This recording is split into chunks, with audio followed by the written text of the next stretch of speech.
Hi, mamas. I'm Gina Marie, and welcome to my podcast, Catholic Nature Mama, where I talk about faith, natural living, and motherhood. On today's episode, I'm going to be talking about Queen Elizabeth, the trailblazer that you might not know about, breastfeeding, pumping, and my journey.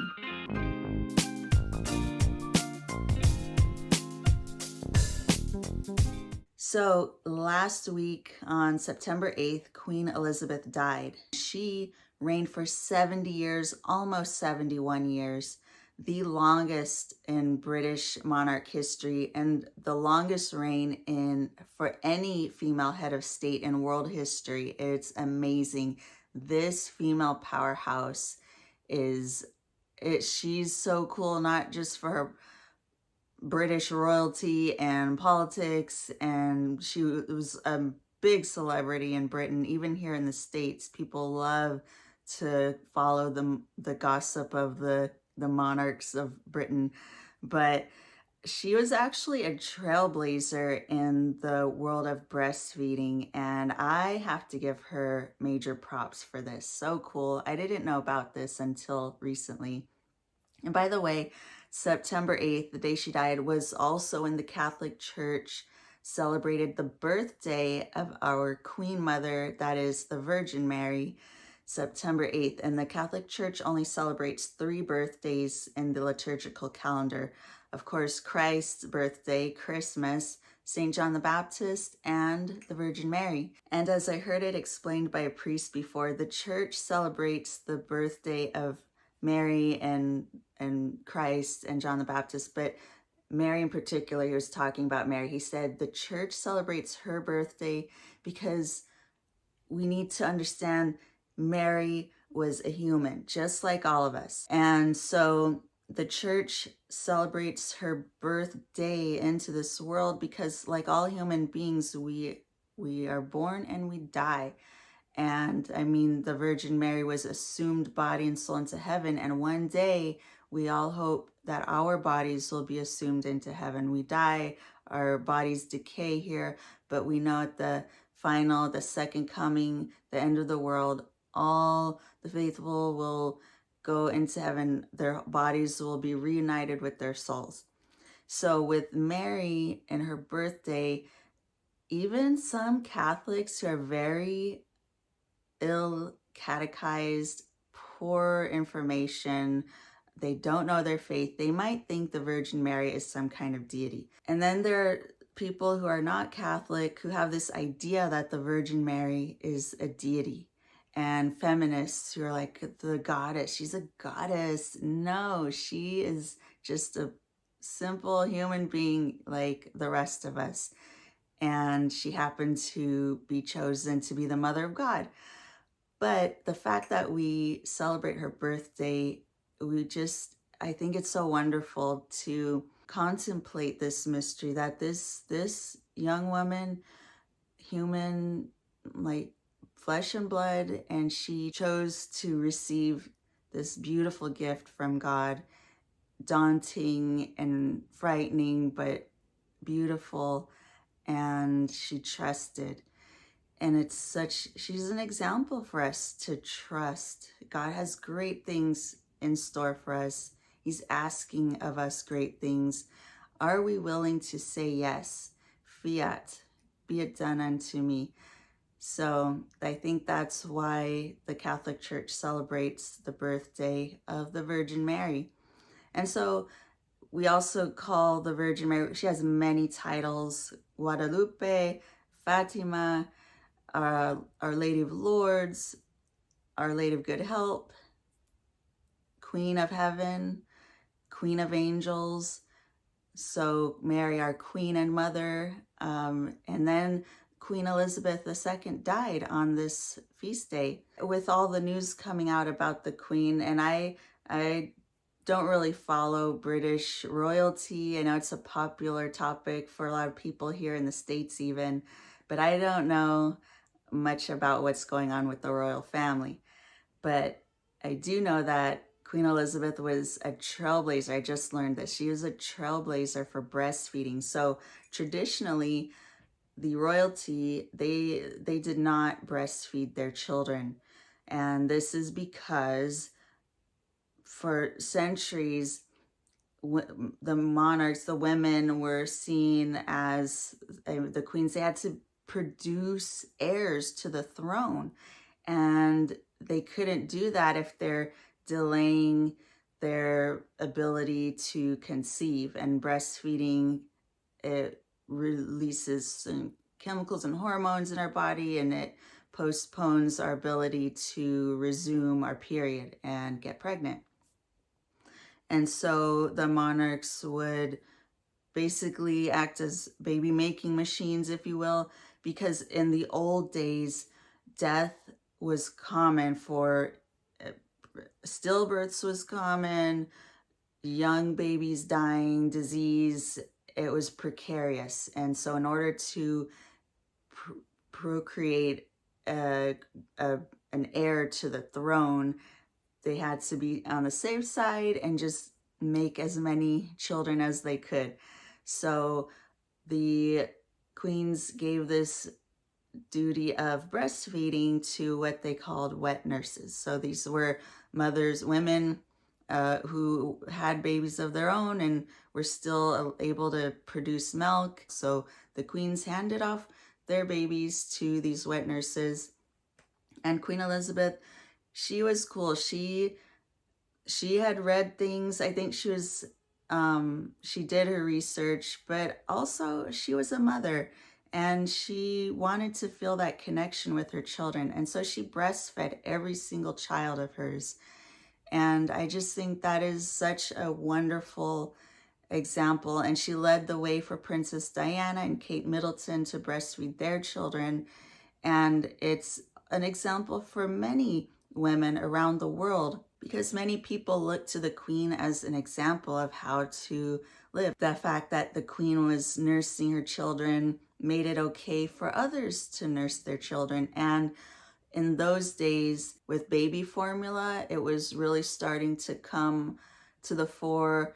The science pushing it, the hospitals, and watch this documentary, The Milky Way. It's about how breast formula became such an industry, and so it changed how women felt about their abilities. I feel like the industry of formula made women feel like incapable, that formula has everything. I don't know if I'm producing. And let me tell you, I had these feelings too. Like, I don't know if my baby's getting enough.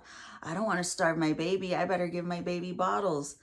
And I had other difficulties. My babies were preemies, so they were tube fed for almost the first month of their lives. And it was hard for me. The pump, I just never could figure it out. My breast could not produce, or I couldn't extract that much.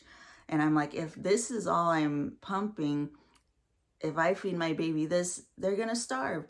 So I struggled with it, and it wasn't until about 6 months in that I was like determined I need to get this, because I'd been going to hospital lactation consultants back and forth, seeing all kinds of these hospital LCs, but it just wasn't working. And finally I found a holistic lactation consultant, and I'll put her info in the show notes, but I hired her. We worked online via Zoom, and she just went into not only the physiology, but the nutrition, the spirituality even. Breastfeeding is so spiritual, and how beautiful it is. Even our Blessed Mother breastfed baby Jesus. And it's spiritual, it's beautiful. There's art depicting the Blessed Mother feeding Jesus. And how beautiful that we can give this to our children. And of course, there are people who simply can't, or who unfortunately have to go back to work, or whatever the case may be. But so I struggled with it. Since I'm talking about my breastfeeding journey a little bit here, I've got this cup of water. Let's all take a sip. Stay hydrated, mamas, for yourself and for your babies if you're still nursing. I have my girl mom, boy mom stickers, my twin mom breastfeeding. Like this, I thought the sticker. It's of a mom feeding her twins, and I just couldn't imagine. How can anybody do that? And seriously, it wasn't until 6 months in that I said, I'm just gonna do it. I'm gonna give it a try. And so, I mean, I can make a whole episode about my story, but this is more about the Queen. And I also want to talk about breastfeeding in America. So the CDC just came out with their breastfeeding report card, which they do every couple of years. And it looks at the data, how much breastfeeding we do in this country. And so on average, mothers breastfeed their children to some degree through 6 months, and that's about 55% of mothers give some breast milk. So they might have a combination of breast milk and formula. 25% at 6 months exclusively breastfeed.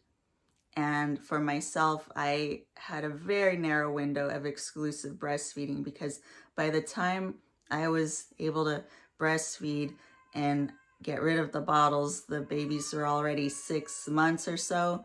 And then about 9 months, I started introducing solid food. So I had a very narrow, magical window of exclusive breastfeeding. Thanks be to God that I was able to experience that. I've got a crying baby. Hold that thought. So my son wanted to join this podcast. Hi. Breastfeeding of any kind, like whatever amount, however many times a day, it would drop to from 55 at 6 months to about 25 or 35 at 12 months, something like that. So it dropped off a lot. So it's, and the report talked about some factors like mother has to go back to work. It did acknowledge that a lot of this has to do with socioeconomic factors, where, I mean, I'm very fortunate. My husband works, and he works a lot of overtime. You know, we're trying to make this work, but a lot of moms don't have that. And so they have to get back to work, and the jobs don't pay for the mom to be able to go pump and stay home with baby to breastfeed. I mean, so that's just the reality of things. And so the CDC, they do recommend breastfeeding baby at least 6 months to a year, and 80 the American Association of Pediatrics recommends to at least maybe 2 years if possible. There are so many benefits to breastfeeding, including just not only from the milk itself, but that physical connection, the skin to skin. It creates all these neuron connections, and we're finding out more and more about the health benefits of breastfeeding. And I know it's a struggle for so many of us, but I mean, if you can, just keep up the fight. Just keep trying, keep going. It is so worth it. It is a struggle, and I've lived through that. But I'm so thankful that I can give this to my children and have that bond. Like, I mean, look, so I had this pillow made. I had a photographer friend. I asked her, can I hire you? I really want to do a breastfeeding photo shoot. And I didn't really know this was a thing, but I looked for ideas on Pinterest, and a lot of moms do this, and I think it's so beautiful. So we did this thing in the park, and she took these photos of me breastfeeding the babies, and then I had a pillow made and it says blessed, and that's how I feel. I feel so blessed. So going back to the birthday of Our Lady, I'll sum it up. I'll conclude with this. So on September 8th, that was also the day I launched my podcast. Episode 1 went live on Our Lady's birthday, which I thought was so special. I try to do anything that I do that's creative, like launch something. I try to keep it with the liturgical calendar. I want to mark that and celebrate that in line with the church and invoke the Holy Spirit and just give this work to God, because this podcast, it's an act of service to the church. I mean, I'm just doing this as a humble servant of Christ. And I pray that this little creative endeavor of mine can change hearts and lead them to Christ. And that's what Mary did. That's her whole vocation, was to lead others to Christ, lead her children, that's us, to Christ. So leading others to Christ, that's what we're all called to do as Christians. No matter what you do, whether you're a mother, a reverend mother, you are called to lead others to Christ. And so I launched this podcast on Our Lady's birthday, and I celebrated the day like many of you. You do things to honor Our Lady on this day. So I just didn't have time to bake a cake. That would be great. Next year I'll bake one, but this year I went to lunch with my husband. He took his lunch break, invited us over to have lunch at a little Mexican restaurant nearby. And then I took the babies to a church, and it had all these beautiful Marian shrines. It had a grotto for Our Lady of Lourdes, and it had these beautiful mosaics of Our Lady of Good Help, and it had stained glass windows depicting Our Lady in the rosary, in the mysteries of the rosary, like the birth of Jesus, the Annunciation. And so we just took some time, quiet time in this church, and it's an old church in San Francisco. It's so it was not wheelchair accessible when it was built, or stroller accessible, but it had this little elevator, and there was a man there, a person working at the church, a groundskeeper, I guess, and he helps me get the stroller in this elevator, and I barely fit in the elevator with my babies. So, and we take the elevator up, and it was very quiet. It was at the end of the day. They were about to close, and so there were only a couple of people, and I let the babies walk around the chapel of Our Lady of Good Help. And there's also a statue of Saint Gemma there, and I love Saint Gemma Galgani. She's actually my patron saint. So I wanted to show my babies my patron saint, and so we just played there a little while, and I had them dressed up in their brown scapular onesies that I bought on Etsy. So then after that, I took the babies to this fantastic fudge shop. They have the best fudge, and bought some of that to bring home and feast on to celebrate. But before going home, I went to the evening mass at another church, and just that's the best way I think that Our Lady would want us to celebrate, is go to Mass, receive the sacraments. And even on my own birthday, I go to Mass. And even after I gave birth to my babies, when I was released from the hospital, I wanted to go to Mass. Like, this is how I want to celebrate. And I had a relative say, God's okay if you miss Mass, and it wasn't Sunday, even he's okay if you miss Sunday Mass, which, yes, if I'm like recovering, of course, I'm not going to force myself to go to Mass if I'm incapable. But I felt capable, and that's how I wanted to celebrate. And it was not even a Sunday. It's like it was a Tuesday, so I didn't have to go to Mass. But that's just how I like to celebrate. Because that's when you can really be united with Christ in this very intimate way. Then that's through the Holy Eucharist.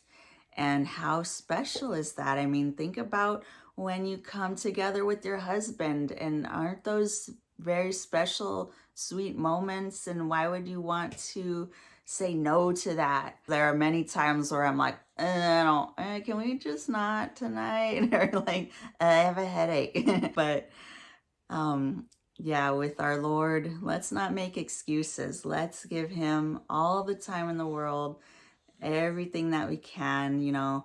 Don't make it a chore, And he only asks us to go to Mass on Sundays, and that's it. And we don't even have to receive communion every Sunday. The church says receive at least once a year to be in good standing. But if you're not in mortal sin, go every Sunday, go during the week, as long as you're not in mortal sin. And the church offers the sacrament of reconciliation every week, every time. Actually, if you can just flag down a priest on a random day and say, hey, Father, do you have a minute? He's going to give you a minute. So whenever, wherever, God is there to give you that. His mercy is endless. It's boundless. His ocean of mercy. Come here, baby. Come up. I got a baby. I'm kicking around the tripod. All right. Well, on that note, the celebration of our mother's birthday and receiving the Holy Eucharist, that's the most beautiful thing, the Holy Eucharist. That is really the best gift that our Lord has given us, himself in the Blessed Sacrament. And how intimate, how physical. And I love that breastfeeding is so intimate and it is physical. And Christ, you know, our faith is not just a feeling thing, but it's also physical. And those two things united, it's so powerful. The physical and the emotional, it's so powerful when you put them together. And that's what I really love about the church. The faith is that it connects with us on a spiritual, emotional, and physical level. So mamas, happy belated birthday of Our Lady. And I hope you enjoyed this episode. Please like and subscribe to my YouTube channel. Follow me on Spotify or wherever you found this podcast. And please write a review. That will help me a whole lot. I want to get this out to as many mamas as possible. And I just want to thank you for joining me on this episode. And I'll see you next time. Bye, mamas.